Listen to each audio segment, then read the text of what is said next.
Welcome to the 8th Cascadia Poetry Festival. We're delighted to be here at the Richard Hugo House. What a beautiful place for writing. Thank you, Pepe. Thank you, DK. Thank you, Jason, our tech person. We're really excited to be here. We're also grateful to the Spring Street Center at 15th and Spring. The Suwood House will be there tomorrow afternoon starting at 2 for a memorial reading for some of the poets who've died in the last year, including Barry McKinnon, Phyllis Webb, who's died a little longer than that, a little more than a year,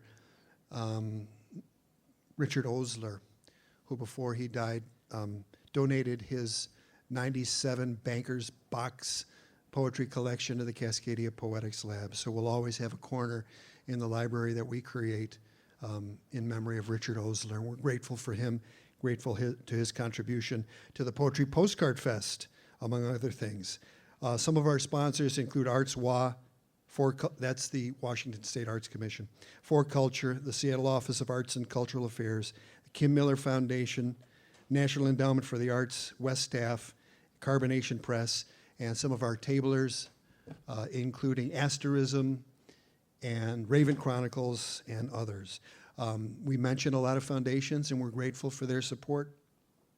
Arts Fund is another one, but we do rely on the contributions of individual human beings like yourselves. Taking a workshop, sponsoring the podcast, Cascadian Prophets, becoming a Founders Circle member. These are also very, very helpful acts. This event is the official launch of Cascadian Zen Volume 2, Bioregional Writings on Cascadia Here and Now. My co-editors are in the house, Jason Worth and Adelia McWilliam over there. Jason opened the card that I gave him on the stage last night and found out that it wasn't a bill, and he was relieved, but we still made him cook for Robert Michael Pyle at 2 a.m. That's just the kind of people we are. This is a reading from Cascadian Zen, Volume 2, Bioregional Writings on Cascadia Here and Now. You know, I was noticing on the panel, I think I've interviewed almost everyone that was on the two panels. So Sharon, your time must be coming up because I haven't interviewed you yet. So let's make a note of that. I've interviewed Carletta Carrington Wilson a couple of times, and she is fierce. She has the duende. If you get a chance to go to the Bainbridge Island Museum of Art and see her work there, I highly recommend it. It was a fantastic experience to see her on a panel there. The whole tenor of the room just changed. She shifted it by her sheer presence and the duende that's in her work. Here's her bio. Carletta's poems peer into our vast, unwieldy past, interrogating the role language plays in the creation of the past while scripting its future. Author of Poem of Stone and Bone, the iconography of James W. Washington, Jr. in 14 stanzas and 31 days. Her poems appear in This Light Called Darkness, Take a Stand, Art Against Hate, Make It True, Poems from Cascadia, Beyond the Frontier, African American Poetry for the 21st Century, and other publications. Her zines include Night of the Stereotypes and Not Free, Not Human. Please welcome Carletta Carrington Wilson.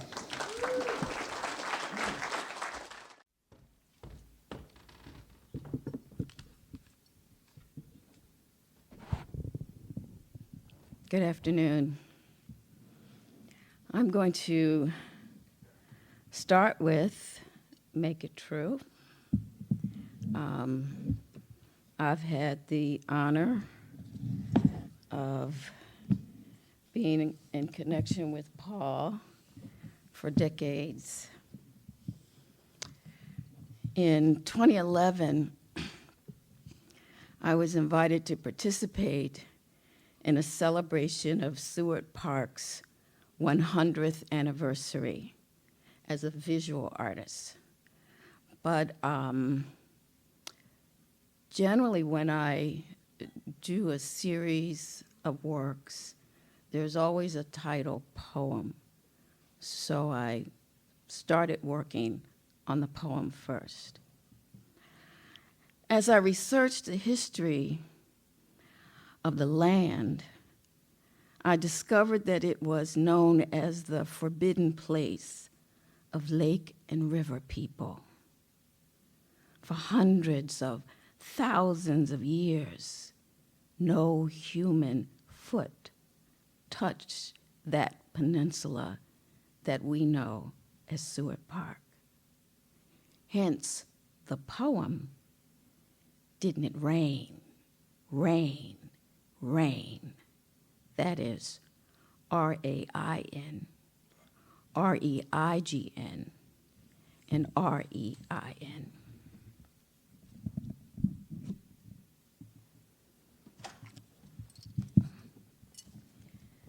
Didn't it rain, rain, rain? Rain crossed knee-high fern of froth.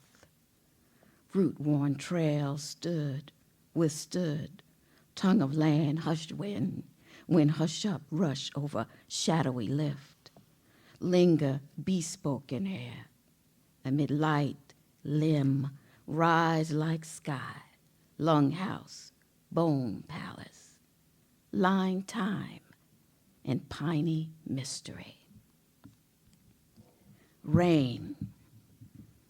Does one unbecome language decode the wrought-out terror of a terrain? Ally tried to see through hands wrestling land out of hands. The blood-hued view sepia-toned. Stand in ragged prayers, say you are who you know you are, yet unrecognized, yet young, the day comes, pulling in crosswinds of skin. Rain. Every word hit ground running, slipped onto leaf, dared the wear to begin upon a tongue, bending over another tongue. Holding is in the pen in peninsula, pointing that way, right on. Hold tighter to a moment's magnitude, bequeath beneath a black vat's rain. If an owl calls, do answer, who, be you. The rain that came in 3 languages. For this is a story of territory, of our arrival in the land of shoot seed, Lashute seed Salish, of us upon this isthmus, in this forbidden place of lake and river people. A sunset of settlers and feather flight light, bounded by fissured bark, ranging root, seed sound ground of Douglas fir, western hemlock, madrona, stout stands of Sitka spruce, big leaf maple, Alaska cedar still standing, Gary oak, dogwood, western white birch, haven of heavens of cries, uncountable callings falling in forest rain. Near enough to hear, fluted undergrowth, mottled profusion of twig-forked trails, foot, paw, and claw, tracking call in canyon, of eagle-eyed glide, fernfish, duwamish, sheltering shade made of limb snapped, echoing crack. Across a pebble beach shore, spores pour, dim down in breaths of birth and death, for the carcass of the past lasts, breaks into earthquakes, forms seas of volcanic debris to compose, decompose, recompose the underside of this understory. Acres of ache is what it takes to scratch, dig, burrow, maim to claim, yes, capture, by scent mark, tussle and tear, cling, hatch, climb, scurry beside, go over in and again, rewrite that night. For the overstory grows long-toed nodes and fecund abodes, tramps in, stamps out across a root matte yellow vat of shine, luminiferous in mist, damp exhalations swiftly drift in cloud cloak, verdant verbosities, wide as the fungi sky, grow lowly low beneath blossom snow. And spring rain, summer butterfly, winter thundered clusters cling, entwined by vine to nest, with a broken spin of a wind-borne sapling's inspect of insect comes to reside beside root knot, hasten rot, coming up through and into overthrow of undergrowth, ripe and radiant with ruin, a reach across the dew-down grounds, haze of day speaks hue to hue of survival. Yes, surviving the blunt, howling hunt of time. Thank you.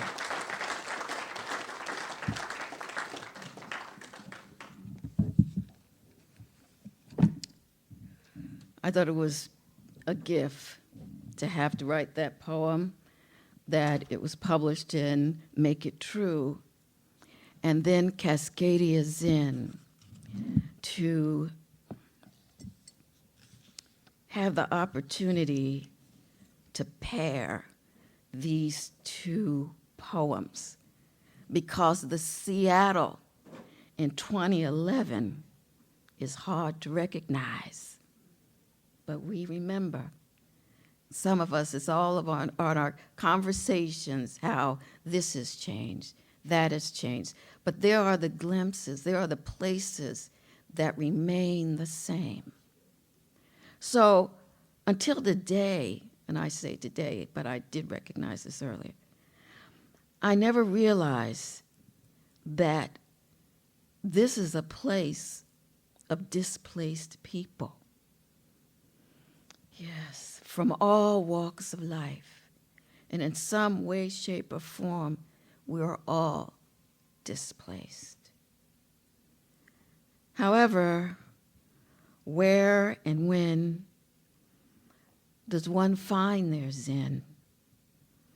In the din of a city racing by in car, bus, train, bike, on foot, a glance away from sidewalk shanties, tent hovels, and bodies splayed across sidewalks, deep in sleep.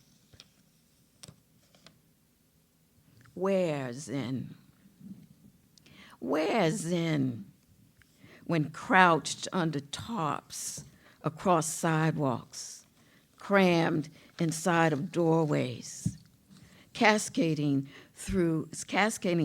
thoughts, study RVs, shopping carts rattling along an avenue, take in tinted terrain, meditate on sleeping bags, black plastic bags, boxes chock full of everything somebody owns. I see you in every nook and cranny of this city. It is hard to breathe deeply. When one's mind is full of going, keep going. What is going on? What's going on has been going on and on. It started on a bench in the park, in a chair in the library, on the escalator in the convention center, in the women's bathroom of the Bon Marché, at a house, on a quiet tree-lined street, during rush hour, in the back of a bus. Now, there is nowhere to be anywhere except there, in the park, every day, all day, with your 4-year-old, undocumented, homeless, telling me Seattle's not that bad. You are everywhere and nowhere any time of day and or night. They did not meditate on you, were not mindful when the land upon which public housing used to stand then was sold away. I know something about being sold away. Did not see the day when low-rent rooms, affordable apartments, modest housing would disappear beneath towering towers upon a space that used to be a place we knew inside and out. The planners never planned on you taking up so much space now that they have displaced you. Oh, city, I sorrow for your unsightly citizens. Metropolis, I am not unmindful of the flagrant misery in our midst. I see vagrant visions at every stoplight, crossing the street, standing at the bus stop, standing in the middle of the street, going in and out of stores, standing, seeing us as we see them in the daylight, beneath street lights, rain or shine going on, in sight, in plain sight, for all eyes to see how humanity be going on. Thank you.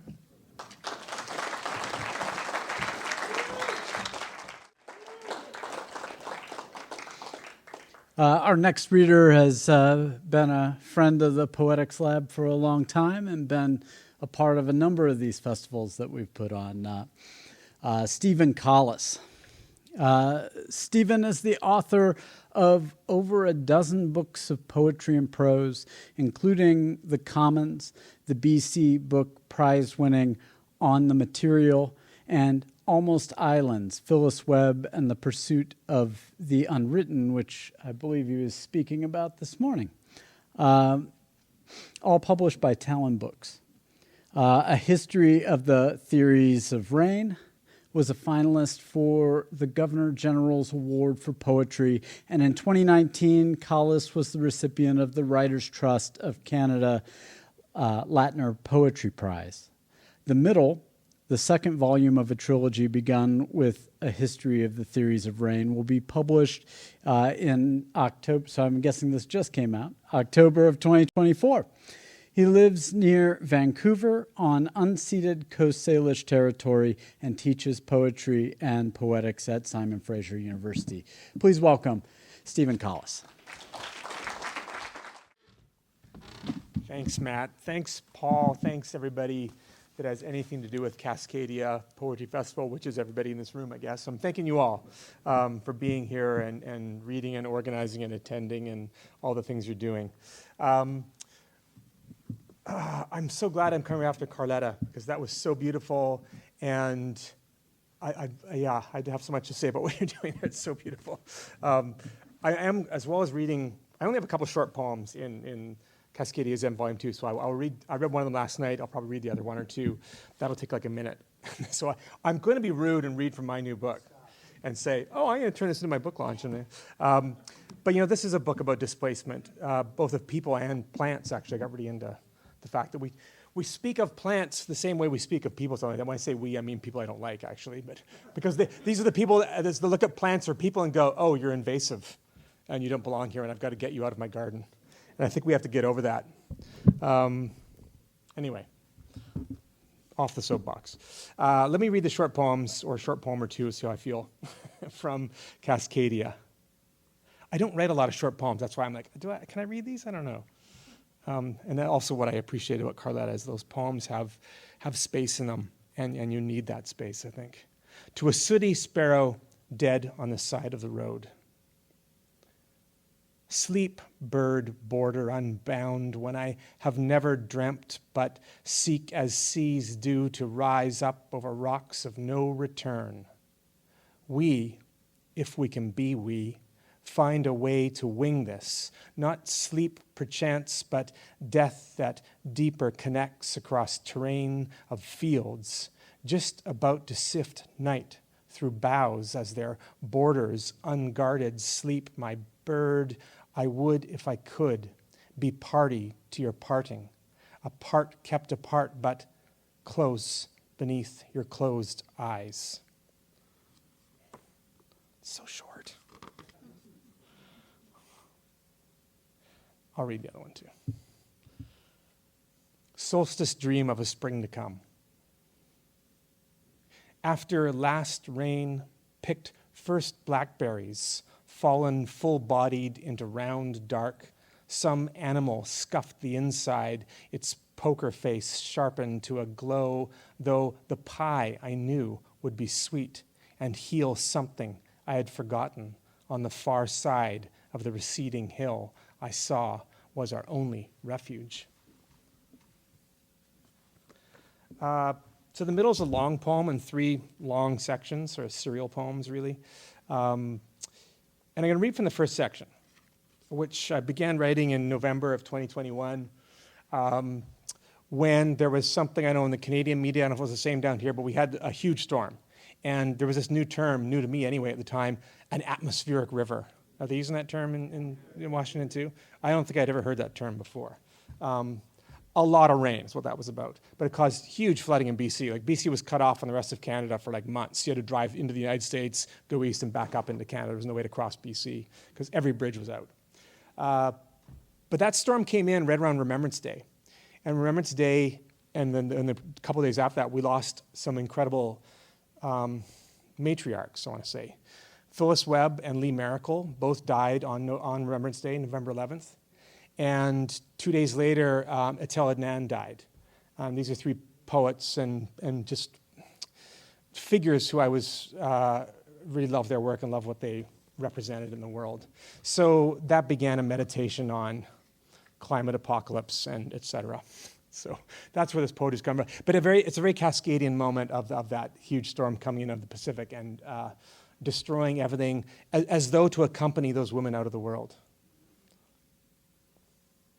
I'm jumping in the middle of things and reading just parts of it. Let us restore chance to this climate of determinacy. Throw singed notes into the wilderness the future is.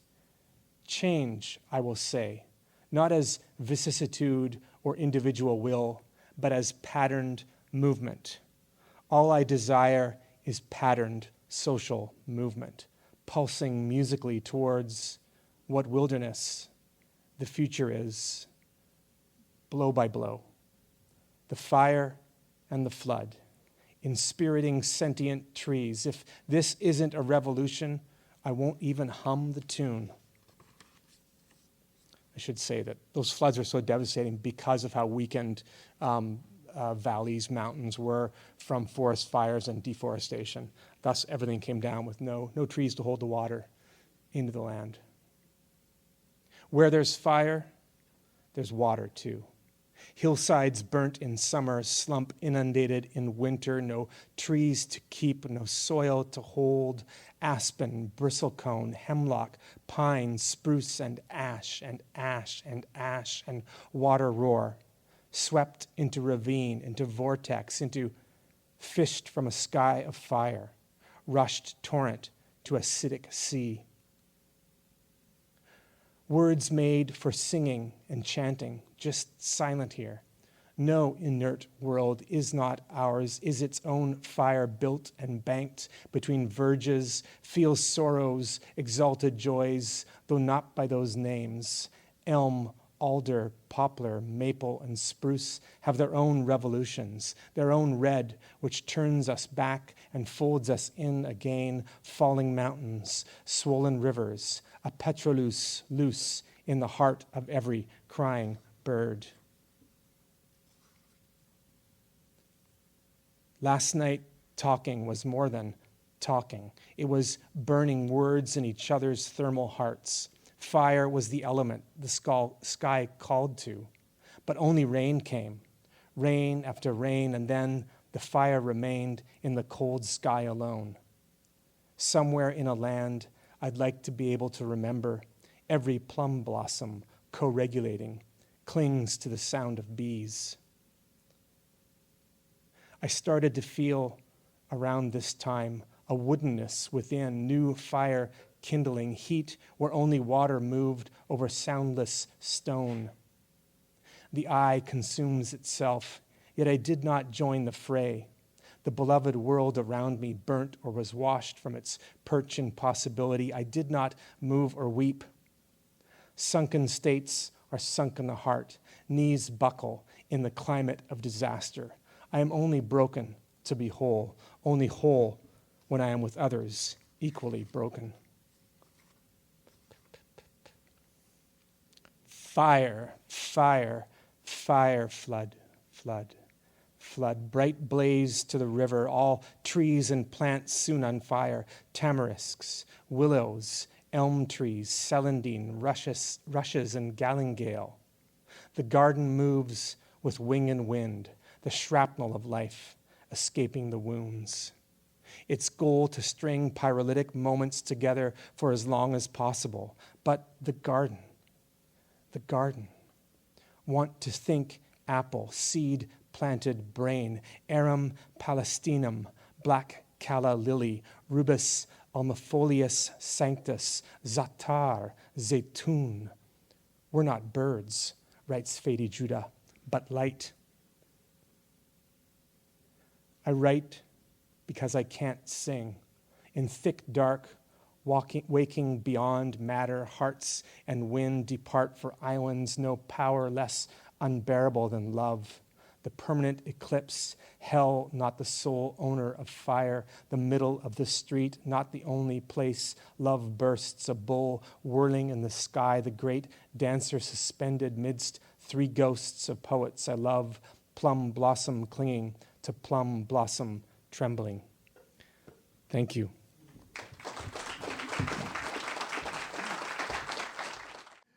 Another round for Stephen Collis, please. A wonderful reading. What a wonderful job on the panel today. Thank you for continuing to be part of this work, Stephen. You're a real blessing and a real light in this bioregion. Lorin, are you ready to read a poem? One poem. I have the book up here. Lorin Medley will soon be, in addition to having work in our anthology, she will be a Watershed Press poet. She's having a book coming out in the next year or so from Watershed Press. She's a counselor and writer from Comox, BC, published in Drift, Poems and Poets from the Comox Valley, Sweetwater, Poems for the Watersheds, Refugium, Poems for the Pacific, the New Quarterly Magazine, Subterrane, The Puritan, and elsewhere. She was longlisted for the 2016 Prism International Poetry Contest, and she's here to read from Cascadian Zen, Volume 2. Please welcome Lorin Medley.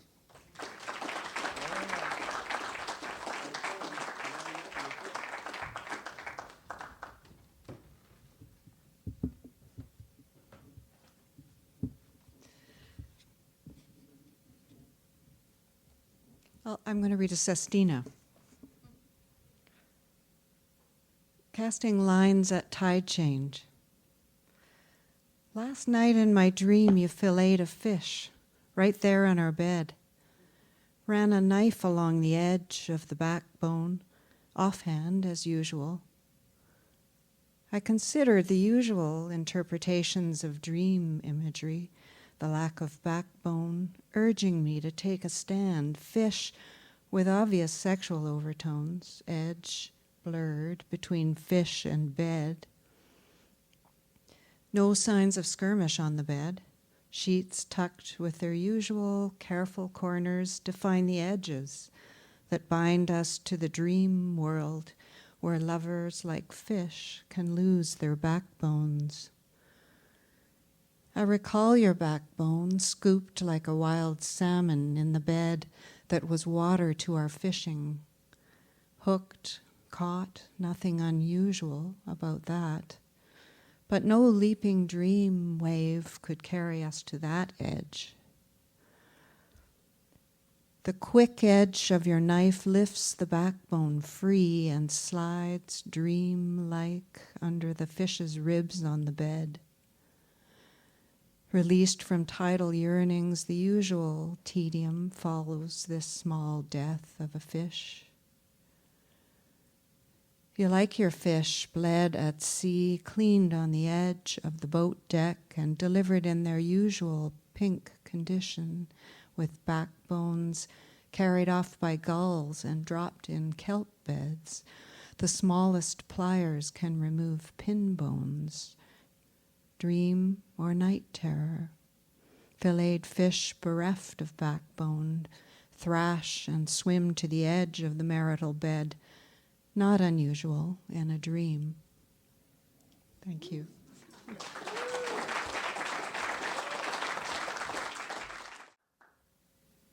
Next up, we've got Meredith Quartermain. Meredith's poetry books include Lullabies in the Real World, Vancouver Walking, which is the winner of the Dorothy Livesay Poetry Prize, and Night Marker, all from Northeast West Press, and Matter and Recipes from the Red Planet from Book Hug. From 2014 to 2016, she served as poetry mentor in the SFU Writers Studio program.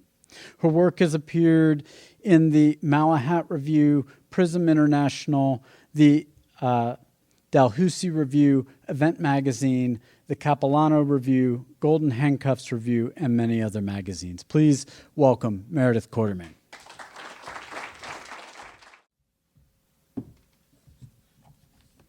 Such an honor to be here with such great readers and poets. It's just awesome.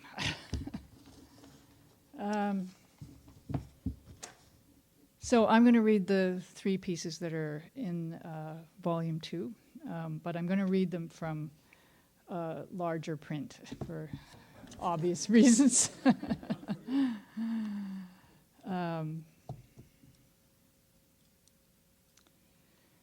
Yeah, so these 3 pieces come from a trip across Canada, which was made largely by train.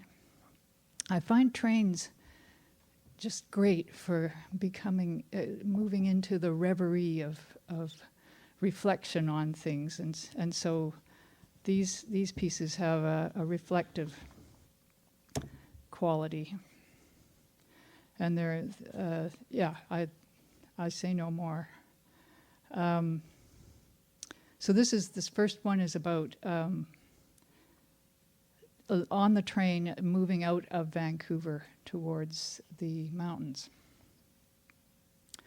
Unreal to real, to the back of, wrong from the start, unknow this, depart, Vancouver twilight, train wave, train shadow, shunt clunk, shadeland, shadfly, shambleshanks, rubbishy gulch track, gleam to riversidal, warehouse after depot, after shed, after chute, after silo, after crane, after I shade in this train tag, sklmoosh, I, grain hopper, lumber rack, rumbling boxcar, imported Shakespeare.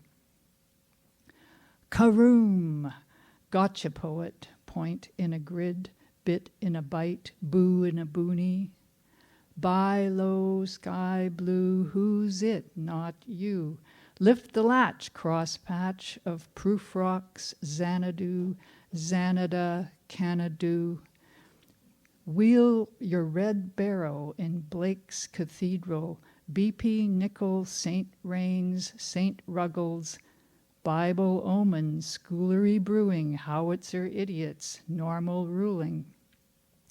Rockabye, lost tonight, rockabye, wheelie, clackety skulls, rattle our masks when the train stops. Actually hops. Hey, maybe I should change that. One of my poetic forebears was B.P. Nickel, and the reference here to B.P. Nichol's Saint Rain, Saint Ruggles, he would take all the ST words and turn them into saints. So strain and struggle becomes Saint Rain and Saint Ruggle. Anyway.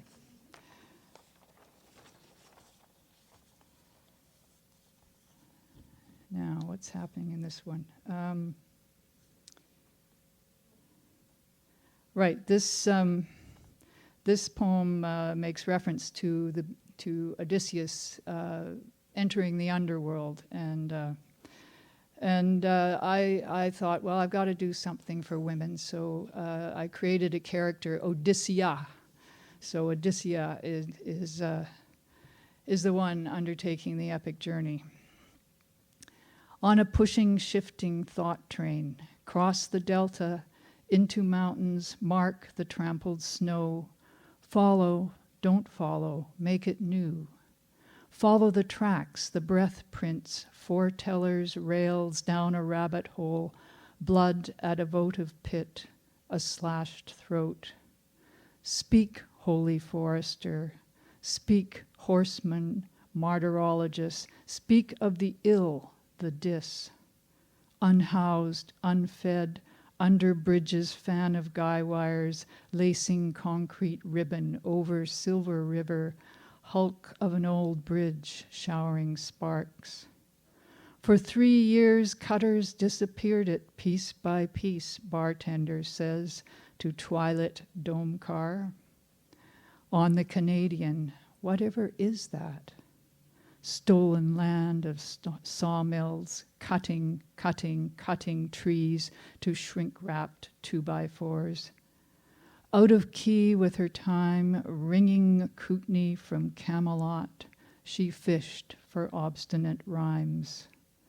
Wander, Odyssea, outpost prisoner, train at Corrections Canada, mission impossible, message self-destructive, chain-linked custodial living unit. Dream of horseman lullabies, dream of via cook, poet, Aaron, frying eggs in galley car, then writing furious, writing pillage laud, writing O Citadin. So yeah, B.P. Nicol was one of the 4 horsemen, and you have Robin Blazer appearing there as the holy forester, and so these are all my poetic connections.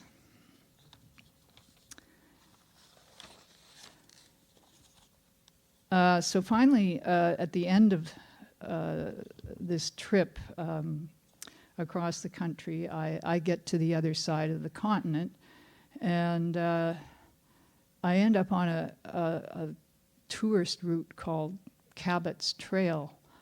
And so this is John Cabot, the 15th century explorer, commissioned. I think I actually have the language that he was commissioned. He was commissioned by Henry VIII to, quote, find, discover, and investigate whatsoever islands, countries, regions, or provinces of heathens and infidels in whatsoever part of the world placed. So there's that, and so I'm standing on this thing that's being celebrated as Cabot's Trail, and thinking about that, and then towards the end of the poem, you'll hear references to the dodo, the extinct dodo. All right. Standing on Cabot's Trail. I wish I'd come here before Cabot, before Leif Erikson and Eric the Red, before Vasco da Gama, before Beowulf, before Christ and Gilgamesh, Adam and Eve, Helen of Troy, before survival of the fittest, Ice Age dinosaurs, before mouse-sized horses, elephant-sized rabbits, before trees, lichen, fungus, bacteria, Big Bang lungs and livers, 3-meal atomic fiber orbits, before 7-day weeks, lot value GNP, bargain basement, Eiffel Tower, before 60-second minutes, 4-minute smiles, prime +1 super save, before names will ever undo what you fool in heaven. I wish I'd come here before, even before. I wish this poem could gather every forgotten, forsaken being and return them to where they are loved, where they glint and glimmer in the life cloth, quark-woven matter of the real. Which invites the question, which beings deserve disremembering, or was it evil spoke through them? Not they who were evil, then what is evil? How do people desire it? How awaken? I wish this wish were not clumsy, vain, lurched blindnesses called words. I wish it were music by Coltrane or Shostakovich. I wish I could counterpoint all at once every language of every plant, animal, bacteria, mineral, and molecule, and somehow pour out like a milky way from this upside-down canoe of a beak, these diamond eyes rowling in my head, this tumbleweed tail, these useless wing stubs. You would hear it. You would put down your guns. Thank you.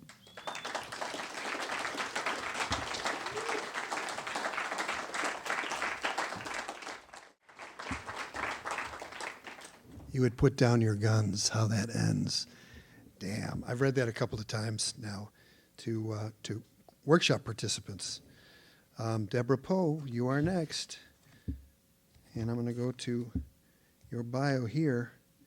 Deborah Poe has helped me in times of trouble in my life. One in particular in Binghamton, New York. We can talk about that later. I just want to say, talking about Robin Blazer and this notion of great companions is a really important thing to discuss.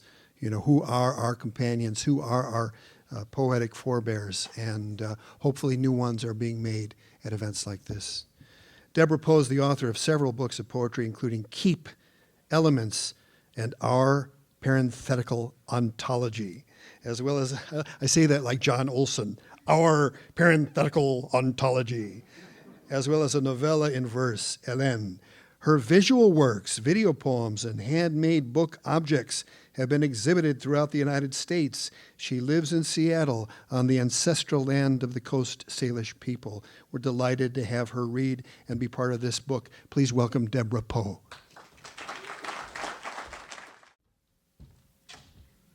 Well, thank you, Paul and Adelia and Jason, for all your work on this labor of love. Not only one book, but two.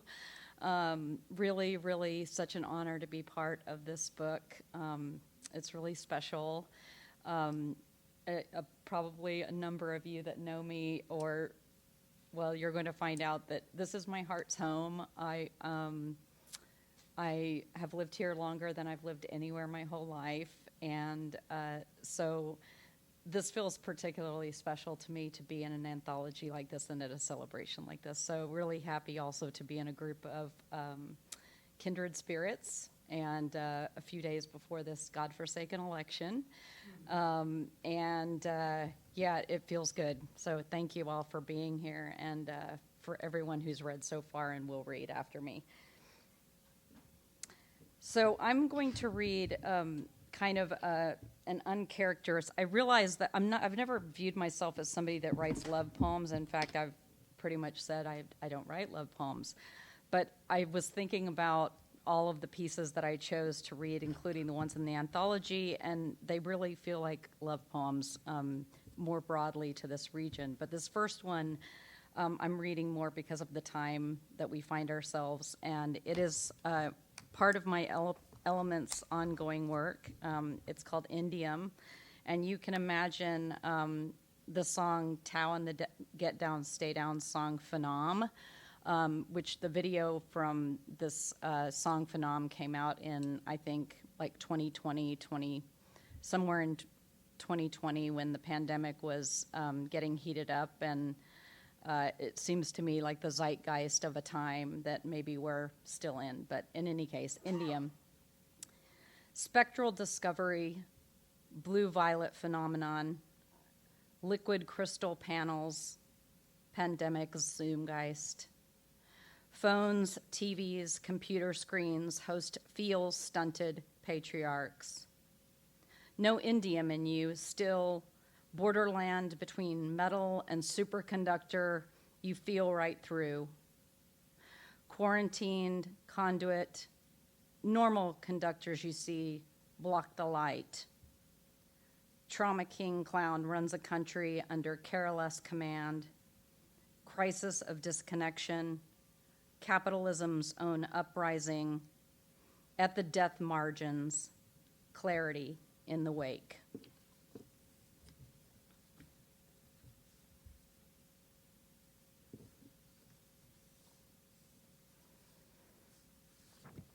Ore bone, vowels, long ovals, ore bone, backwards exile, herd, real den,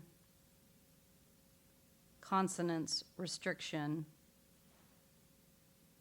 In my mouth, my throat, on your lips, E-O, ah, E-O, O, E-A, O, A. What is protected by the page? And which John Cocteau is Earth?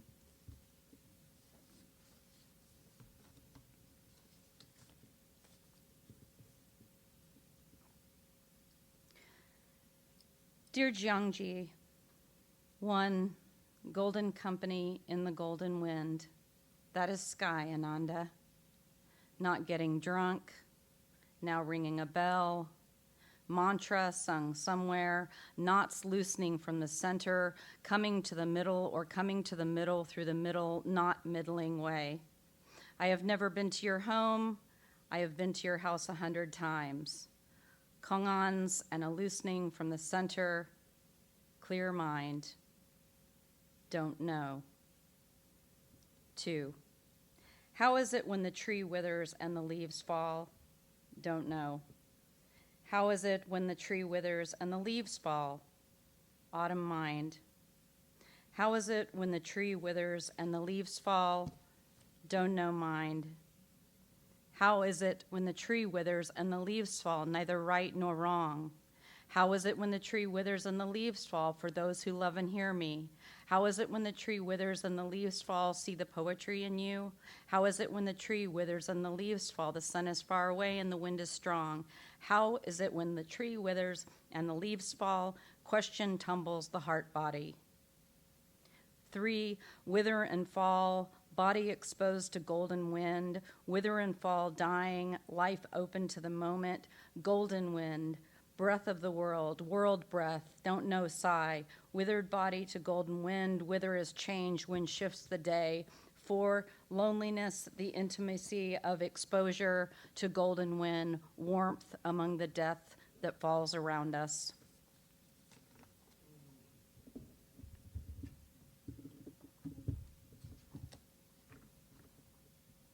Okay, I'll end with the 2 that are in the anthology and want to thank you all again for both your readings and your listening, and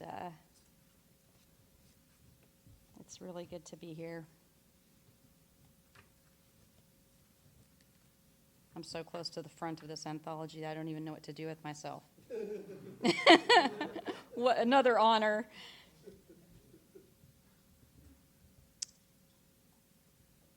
This is called Desolation, and it's based, based as much as a poem can be based on something, for me at least.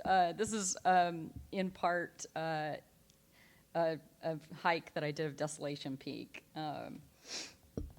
with a couple of people very close to me. Desolation first. 1. A buck approaches the campsite, velvet antlers. Fireweed spreads like its name, the first plant to grow in forests after fires burn back vegetation.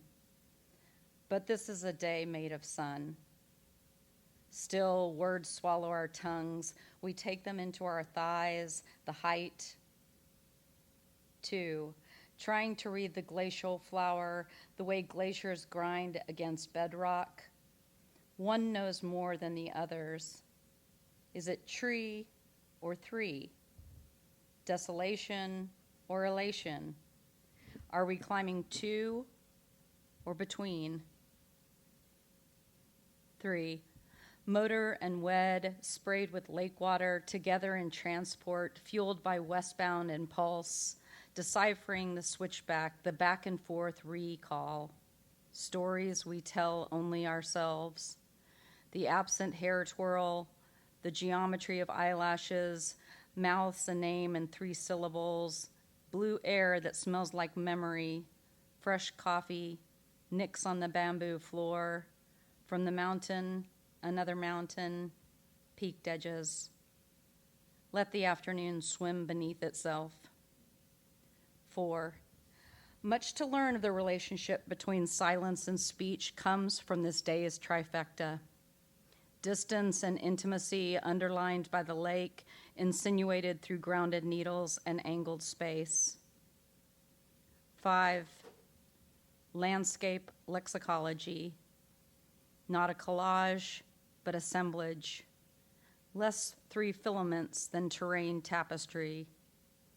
Boundaries without binaries.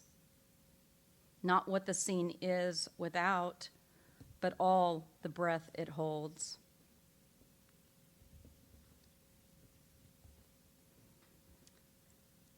Okay, the last one is Breath, which I wrote for the McGraths on their marriage and pregnancy with Maggie, who's now 10. Breath. Mist stuck in lungs, as did the landscape. Breasts sparring horizontally in the old growth above belong. Forming long-term pair bonds, one waited to wander the island with such inseparability. The division of one heart from all others delusion as the natural tree hollows hold hatched young. Throats catch. See also the heart leaf, spring beauty, Claytonia cordifolia, in the forest understory or stream banks. Candy-shaped flowers materialize on meandering streams. A mansion made of stone binds to self. Small fingers coordinate mind and world. Clockmaker or cartographer, there is a reason to resist home. Over and over, windows burst wide open. Thank you so much.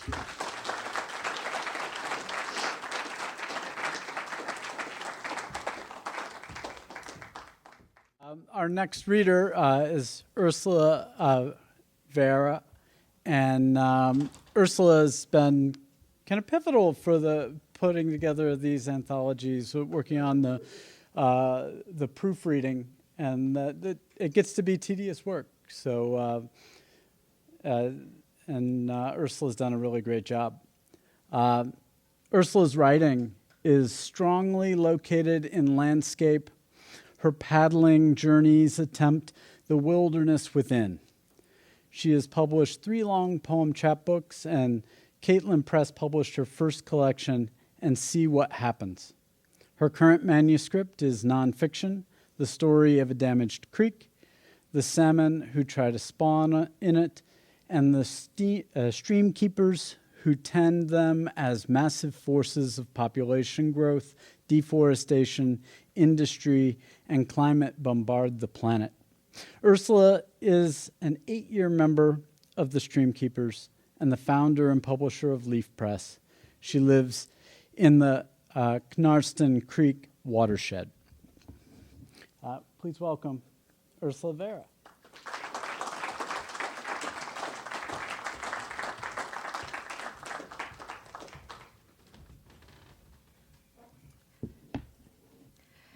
To my neighbor with the brand new chainsaw.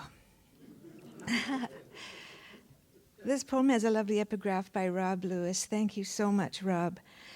You will hear holes tearing open in the sky where songbirds are flying into extinction. You know, meanwhile, I wish I had called this poem The Terminator. Not only for the Schwarzenegger vibe, but because of that that line that's visible from a space that divides light and dark, black and white, evil and good, and it moves across the planet following the sun and traps us in the darkness, and then in the morning releases us again to light. And to the dawn chorus, of course, singing from every tree. All right, to my neighbor. Here's the thing. This tree's a high-rise, a room with a view, a port in a storm, a refuge, a rest stop on the highway. It's a lookout, a sentry post, a loudspeaker on a pole, umbrella and parasol, grocery store, supper table, larder, month at a glance. It's the Tinder site, Saturday night fever, construction zone, cradle, nursery, flight school. It's an empty nest. Why am I crying about that? It's a front row seat to the dawn chorus, man.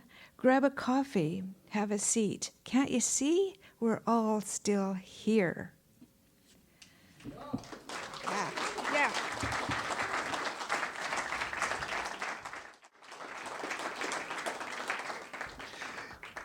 It's been mentioned a couple of times, the book Make It New, Poetry from Cascadia. She's the publisher of it, Leaf Press in Lanceville, BC. Beautiful book, and she was really more like the publisher and editor of it. We were more like curators. Although George Stanley, wonderful to work with George Stanley and Nadine Maestas and Barry McKinnon in that book. Okay, speaking of Rob Lewis. Rob Lewis is next. Rob, you here? Far out. I like it when that happens. Rob Lewis is a poet, writer, painter, and lifetime agitator for the creaturely world. He authored the poem-essay collection, The Silence of Vanishing Things, for which I interviewed him, and writes a Substack newsletter, The Climate According to Life, where he weaves poetry and science into an ecological, life-centered approach to Earth's troubled climate. His poems, essays, and opinion pieces have been published in numerous journals, newspapers, anthologies, including I Sing the Salmon Home, For the Love of Orcas, Dark Mountain Counterflow, On Earth, Cascadia Daily, The Atlanta Review, Green Christian Magazine, Southern Review, and others. A kayaktivist. One of those people who will get in their kayak and tell Shell Oil, fuck you. I love Rob for that and many other reasons. Please welcome Rob Lewis.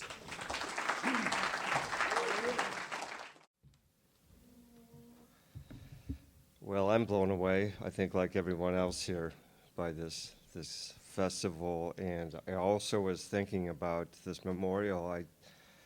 I don't recall being at a poetry festival where we honor our past poets. I think that's so beautiful, and maybe that's part of the beauty that's happening here. On the 100th anniversary of Paul Celan's death, I had the great fortune of stumbling onto this all-night reading of his work on the internet, and so out came this poem. It's called Dance of the Bulldozers. See them pirouette on the hill at night, the grain threshers with the D10 cats, the tunnel borers with the road pavers, round and do-si-do, greased hydraulics gleaming under the halogens. In the yard below, static dark, firefly-less. A laptop flickers inside a screened-in porch, bluing the face of a 14-year-old boy tapping his way, where? Heaped in a basket in the middle of the table, dead fruit. This is a pain to Cascadia after spending time in the desert, where you really feel the watery heart of this place. Returned to Cascadia, August 2016. The ocean wind in my eyes again, and the shining strand, and the bright, clear thought of the sea. I lean my forehead in as though to be bathed in it. The horizon burns a thin silver fire. Stacked in the desert, all that densifying time, all that thirst for eternity, I still wear the dust of it in my clothes. Here it's more life than time. Boulders crumble under the spongy seductions of bright green mosses. Cascades pour through fractures in the softening mountains. A different kind of oath is uttered here, as though over water, as if for a queen. And this is from my first book. I'm a house painter, and this is a poem about that work. I put color on walls, then leave, and let light tell its own story. Strange how our vague ambitions lead to such particular situations, like these white overalls with the brass clips, this collection of brushes and buckets. It was never my intention to join the order of caps and rags, but here I am. One summer evening, I knelt in a shed, cleaning brushes. Light streamed through the splintered boards, and I was there to see how it landed, how it made the shovel and the rake and the dirt floor all matter. I stopped and listened. Wind swept dry grass against the drier siding. The sound was as close as my own breath, and my kneeling went deeper into thankfulness for this strange and lonely craft which makes me love so many things. Thank you. Anna's been a finalist in the Prism Poetry Prize, Malahat Open Season Awards, and the 2020 Fiddlehead Review Poetry Prize. Her chapbook, The Puzzle at the End of Love, was published by Leaf Press, Ursula's Press. Anne's work has appeared in Arc Magazine, Prism, and in numerous poetry anthologies, including Poems from Planet Earth, Rock Salt, and Worth More Standing. She worked for many years as a CBC radio producer and as a print journalist. Anne has an MFA in creative writing from Goddard College's Port Townsend campus, and she lives on Vancouver Island in the Englishman River watershed. Please welcome Anne Graham Walker. Hi, everybody. I can't see any of you, but I know you're there. Is that about right? Can you hear me? I haven't read this from the book before, but it's there. I'm going to read my poem, Mycelium, that I feel honored to have it included in Cascadian Zen Volume 2. I just found out this weekend that it's a walking poem. It is a walking poem. It's a poem about this place where my husband and I really think of it as kind of a holy place. It's a very, very special place. It's dedicated to my husband, Joseph, who passed away on August 22nd. So I guess it's a good time of year to read it just after the Day of the Dead. Oh yeah, there's going to be scientific names because I love to pause and identify the lichens and mosses and things that I see. Mycelium. We buried my mother's last purse deep in the hold of a western red cedar. The purse, naga hide, faded navy, stashed in my drawer since her death on a long ago solstice. The cedar, hollowed, boat-wide, nursed to deer ferns, salal, ghost of a settler's handsaw. Later I wondered, what happens to naga hide, surrendered to tree stump? Will its polyvinyls dissolve in some winter monsoon? Some feathered, some hairy mammalian thing shredded for nesting. Gray starburst clad in a hooded bone freckle pelt. Sleeping lichens respire in luminous yellows and violets after the rains. They will survive cosmic drought. Cosmic drought, but not dynamite. Thuja plicata, felled but still holy. Xylem and phloem that pulled tree life skyward decompose in squared cellulose chunks home to spiders, frilled seedlings, shelf mushrooms, and a blue naugahyde clutch bag.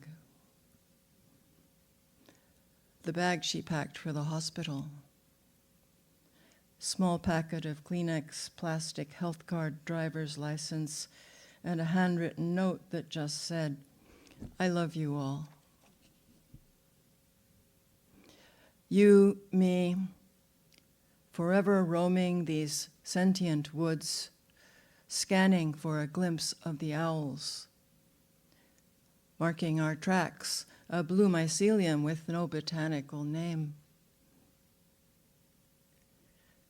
My mother roamed cocktail parties, department stores, in permanent high pumps, tiny dab of Miss Dior, dry martini nearby. She would never have come here alive. Up, through Nootka rose and Oregon grape, through Gary oak and peeling arbutus. At the ridgetop, the Salish Sea unspools horizon, zigzag volcanoes, an unresolved grief. Triassic pillow basalt holds memory of prayers, drums, stolen piece of the Snanawas Nation. Will some part of you linger here too? You told me the ridgetop is migrated Rangelia, Lipraria, olivine, feldspar, our mineral truth. I pray the developers won't come this far, but they've exploded one ridge flank already. New streets named Bonington, Belden Place. The problem with dying is she lost authorship of her story. Not a whiff of Miss Dior as I follow the animal tracks in my treaded boots, in spring's mud, in the slanted light bent by shadows. You leave something here. Find yourself. I didn't find nature growing up, but now I know a dug fir is not a fir, and its oval cones hold mouse tails. I know the high green clerestory rings with the sliding cry of eagles, and the great horned owls hear a pine needle's drop. They heard us coming through plumed moss, haircap moss, and thready mats of negara fine as lace. You found the mother nest, the real mother nest, safe in the flute of a snapped-off dug fir. I love how you sensed the wild creatures around us, and that the owls weren't afraid, their feathers perfectly matching the gray tweed of fir trunk. That was our first owl spring. Springs later, they appeared to you 4 times, and I felt the chill, knowing what the first people say. Down trail through cloudberry and salmonberry, I mentally engraved the solid outline of your body, as if some part of me already knew. Your dirt-smudged orange day pack containing a knife, water bottle, small sketch pad, colored markers, 2H pencils, sloshing tea flask not yet empty, and a couple of shortbread biscuits, the remains of our snack. Thank you. Thank you.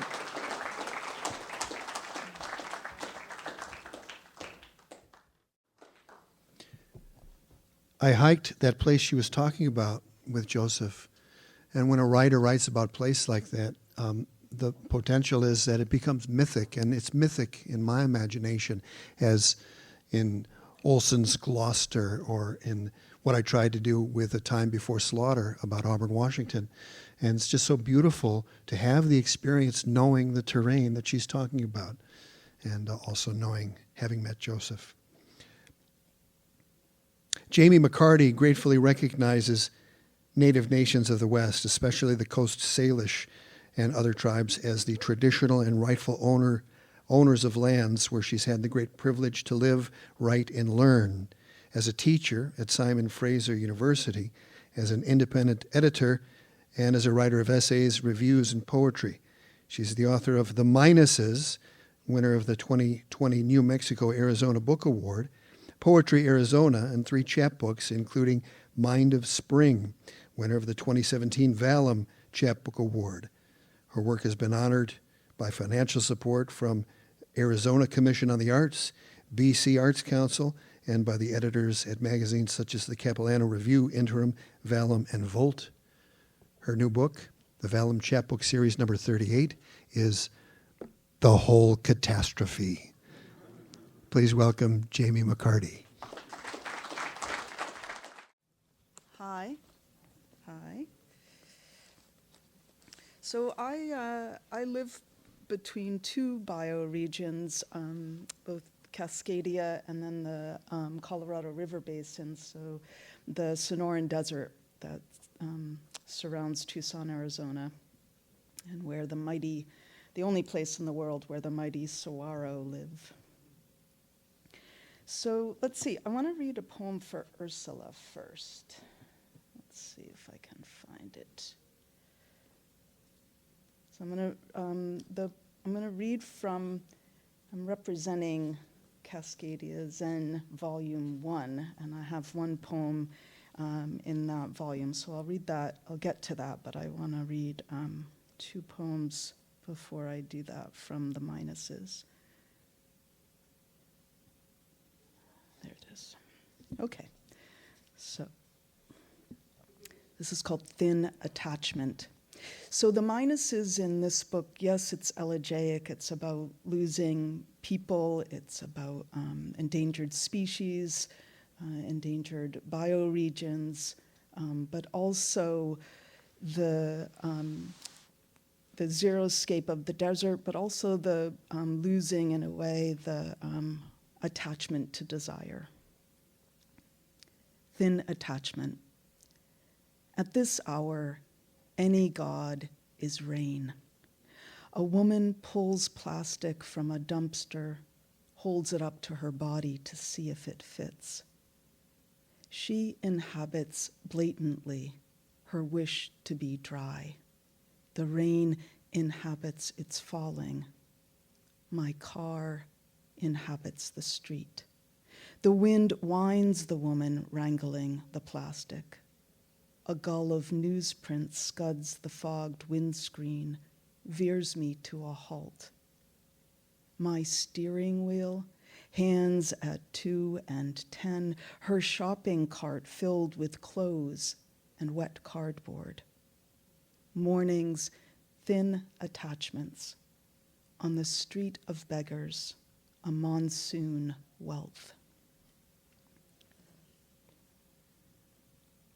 And then because it's November, this one.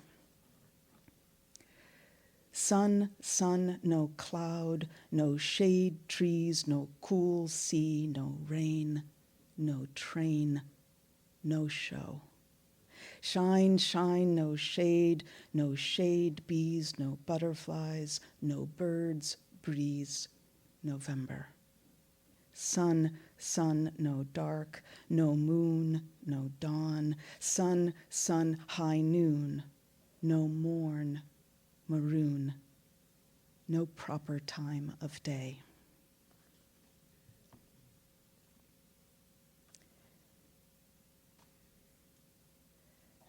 Just give me a sec. I'll find the last poem here that's in the anthology.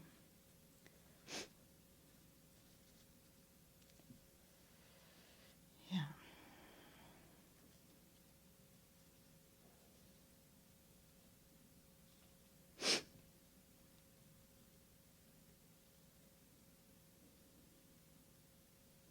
It's good to have a moment in between. Yeah. I can't find it.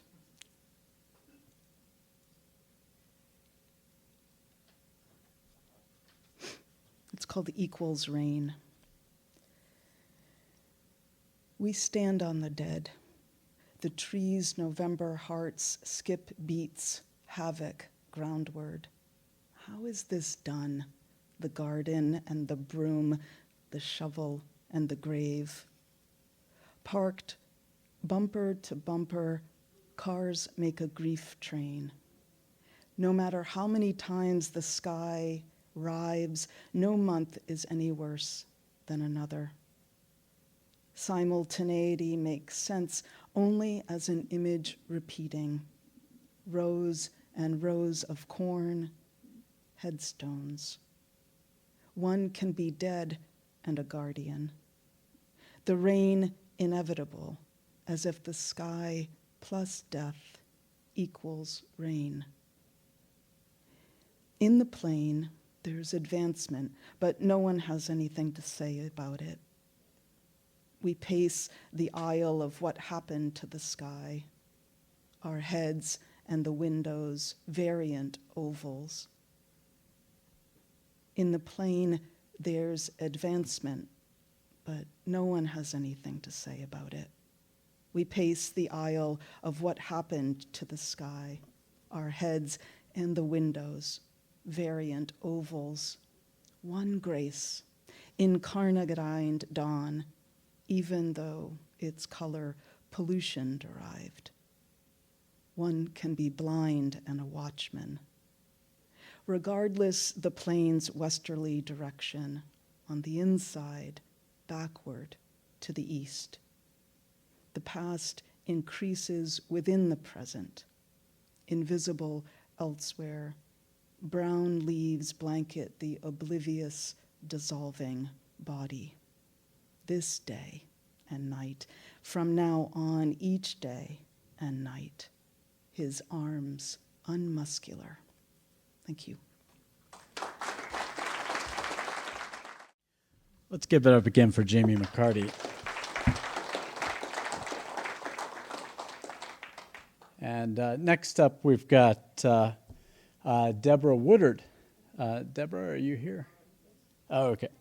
And Deborah and I co-run the Margin Shift reading series here, and so we had a very special night the other night. Jami and Meredith and CA and our friend Chingy Chen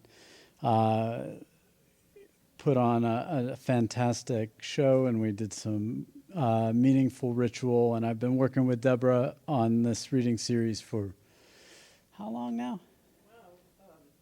8, 10 years, something like it feels. Yeah, it's been a lot. It's from well before the pandemic. So, so Deborah's a good friend. And she holds an MFA from the University of California, Irvine, and a PhD from the University of Washington.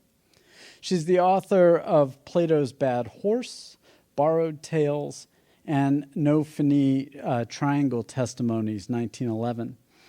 Her chapbook, Hunter Mnemonics, was illustrated by artist Heidi Henricks with Roberta Antonini.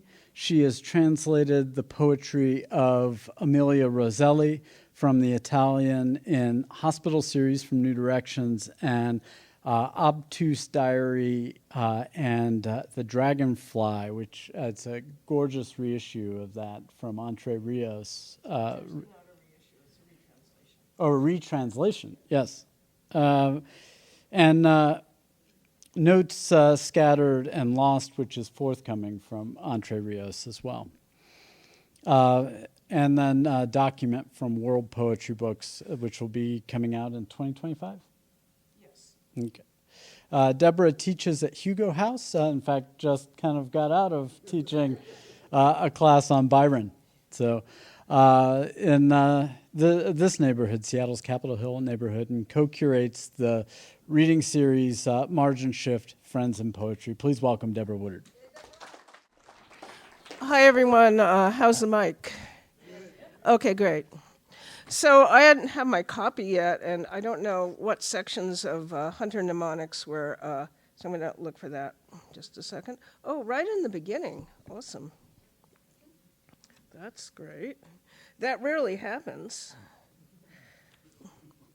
I've been in anthologies where I literally could not find my own work.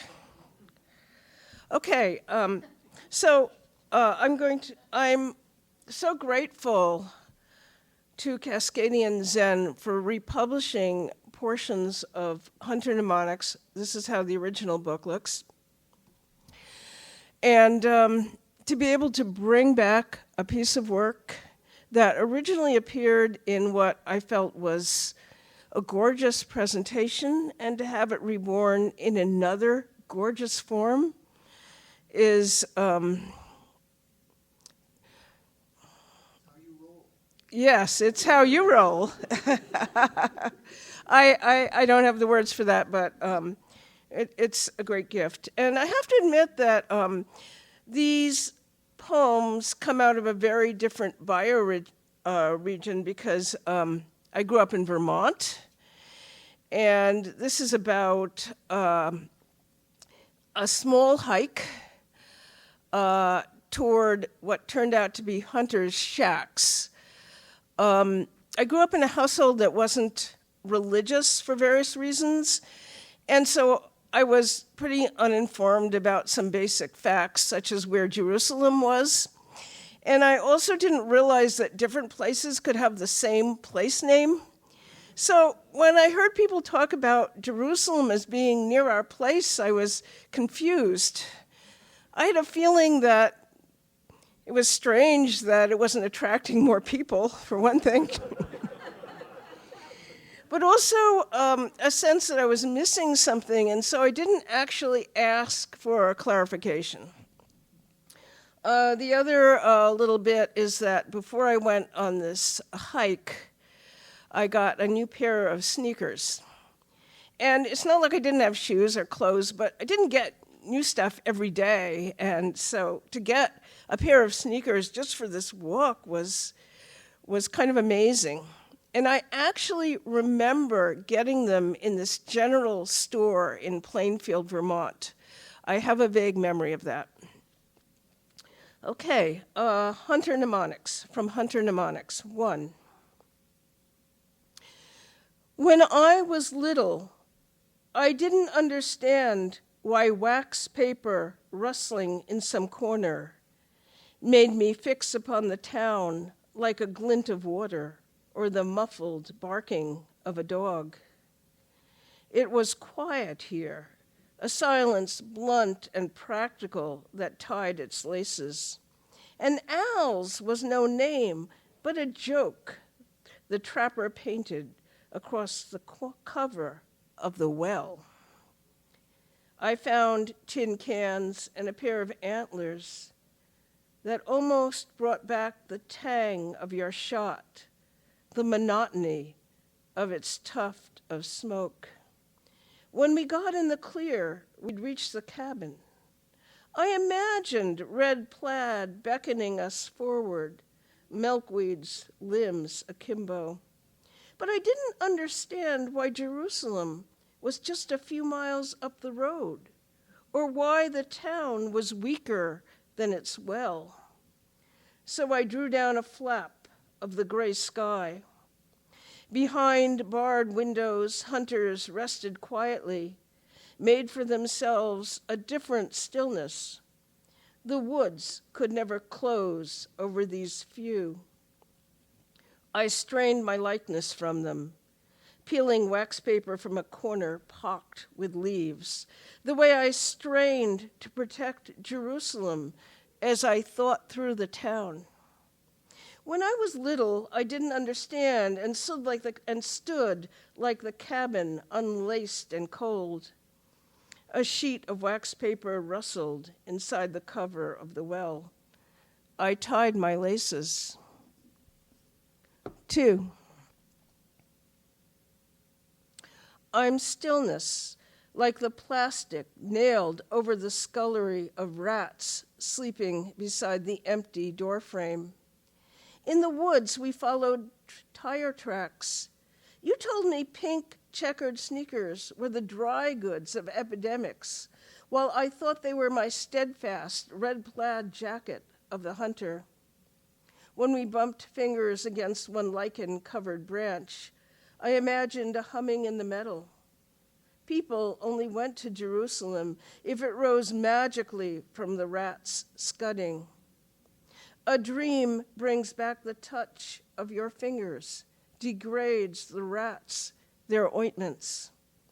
We stood in the stillness and waited for guns.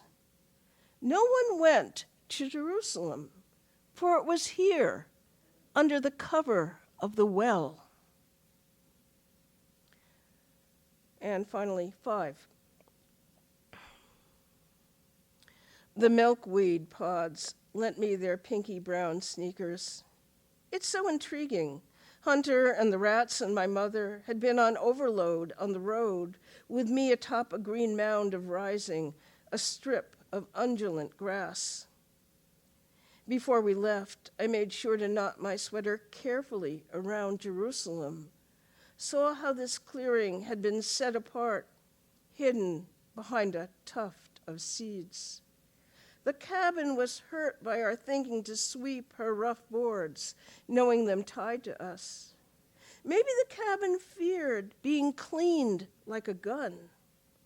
Milkweed pods, a home on the range. A mud-caked pane and the dovetailed bodies of 2 hawks said that people fled the rats. Grass made V's in the center of some ruts. My mother was imagining red plaid, the side we saw it from, the remains of a different quiet, the sadness as she tied my laces. Then she got me a pair of sneakers. Smiling to herself, she stood cold and open, there being, along with the rats, mainly us. There might have been a few empty jackets of the hunter, whose cabin we concocted as Sky mended the floorboards. Thank you. So nice to hear Deborah read her work. Usually I'm hearing her reading introductions for other poets, and to hear her work is a beautiful thing. Another hand for Deborah Woodard, please. There is one more reader in this portion of the program. We'll be back at 7 o'clock tonight for the Floricanto Cascadia, which will be a monopoem. We're sorry that Lorna Di Cervantes is not feeling well enough to host that, but we hope that she'll be better soon. Our last reader is Gabriella Gutiérrez y Muhs, who you heard earlier on the panel. She's a poet and professor in modern languages and women and gender studies at Seattle U, the author and editor of more than a dozen books of poetry, criticism, and culture, multiple articles, encyclopedia entries, opinion pieces. She got her MA and PhD from Stanford. She's authored and published multiple poetry collections, including one that I did an interview with her about, How Many Indians Can We Be?, which was published with Flower Song Press. She's on the board of directors of the Cascadia Poetics Lab, and it is such a delight to bring her to the stage for you to hear her beautiful poetry. Please welcome Gabriella Gutiérrez y Muhs.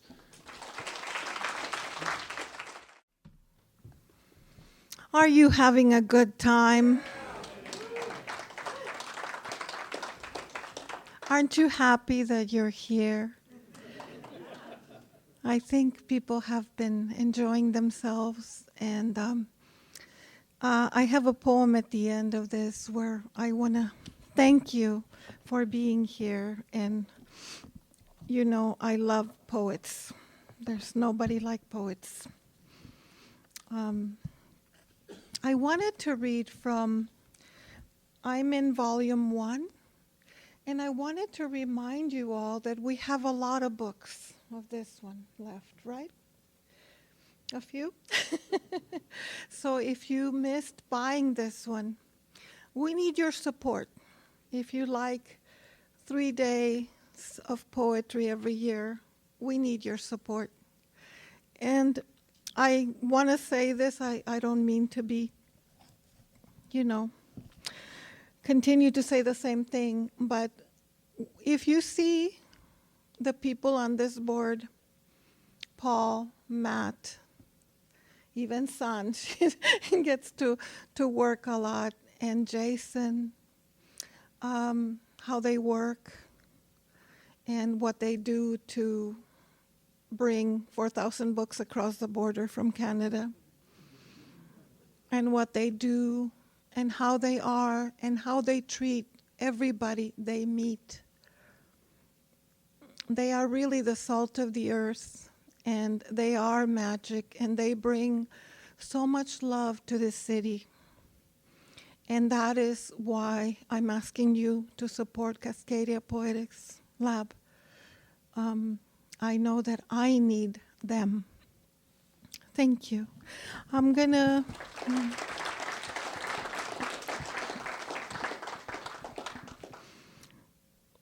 read a couple of poems from the last Cascadia Zen one.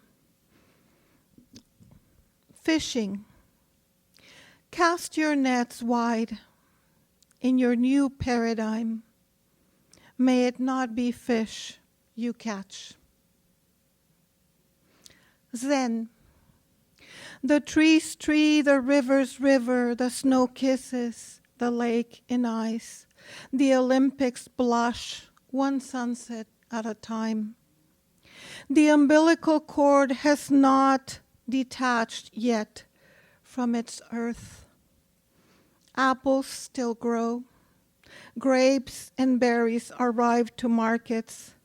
Lettuce has fingerprints on its cover of chapters and pages. Sometimes workers touch our mouths through produce. Our senses revive in peels. Changing clothes by midday is common in Seattle. Meditating normalized, we shrink our minds so often to capture them in a possible snowflake.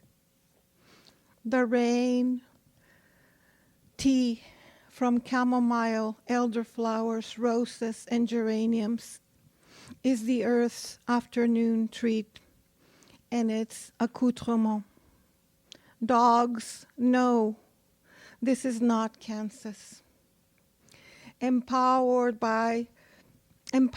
they bark for treats, touch, toys, capital sins of indulgence, mirroring our need for nothing.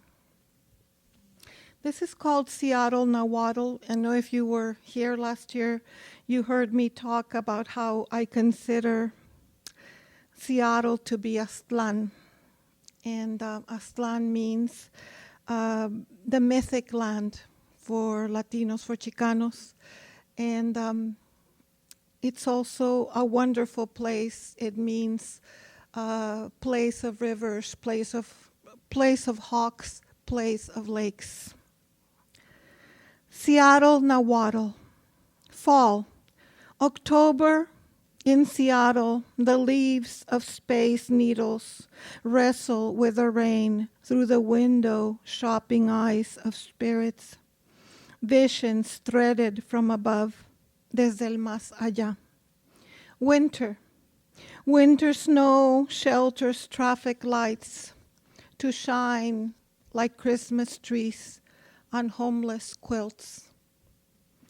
Spring, the city simmers herbal flower teas on its streets of always water.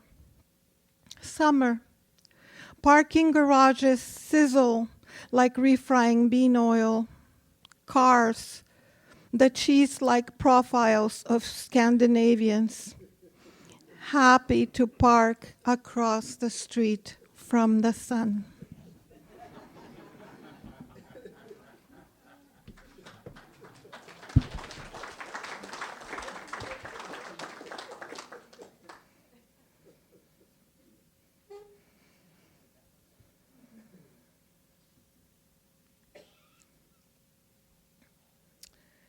I know that I've really enjoyed myself today with our workshop, and I think that everybody I've seen at the festival seems to be very happy. And I hope that I always hate it when I don't realize that I'm happy until afterwards, which is what happens. But I want to thank all the poets today. I want to ask you to join us. I'll be doing the Floricanto, and I'll be talking about Days of the Dead and its significance at the beginning at 7. And then I'm going to ask you all to participate, and I want you to think of the person that you're going to write a note to, a person that has passed away, and we're going to put them all on the altar. So I'll close with this very, very short poem. It's called Hours. And it's really about your favorite ice cream flavors, chocolate, vanilla, and of course, strawberries. Hours. These morning hours don't belong to you, destiny.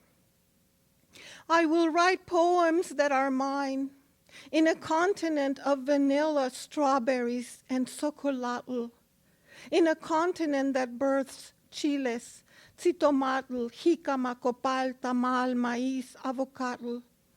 There must be joy. There must be joy. Thank you.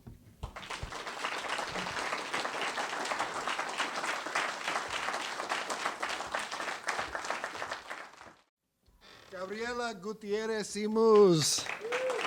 There must be joy. She caught me off guard. I had forgotten that line, but the cheese-like profiles of Scandinavians. And last year, Greg Bem said, ChatGPT, show me cheese-like profiles of Scandinavians, and I'll never get that image out of my head. Thanks a lot. Greg, where are you? You're back there, so if you want to see it, Greg still has the image, or could probably regenerate it again. Say again? Oh, you said, okay. Oh, I love that. Thank you to all the readers. Can we have another hand for all the people who read in this reading?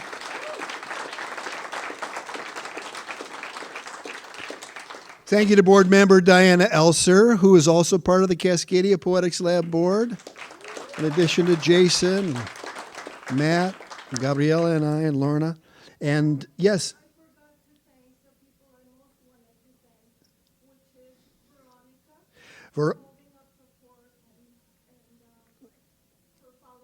Veronica Martinez is our administrative assistant, and she's been with us for just over a year, and we fall apart without her.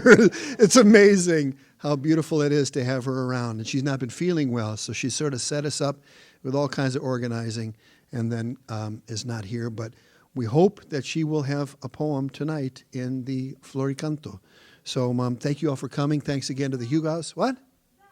Zach! Zach! There. I see.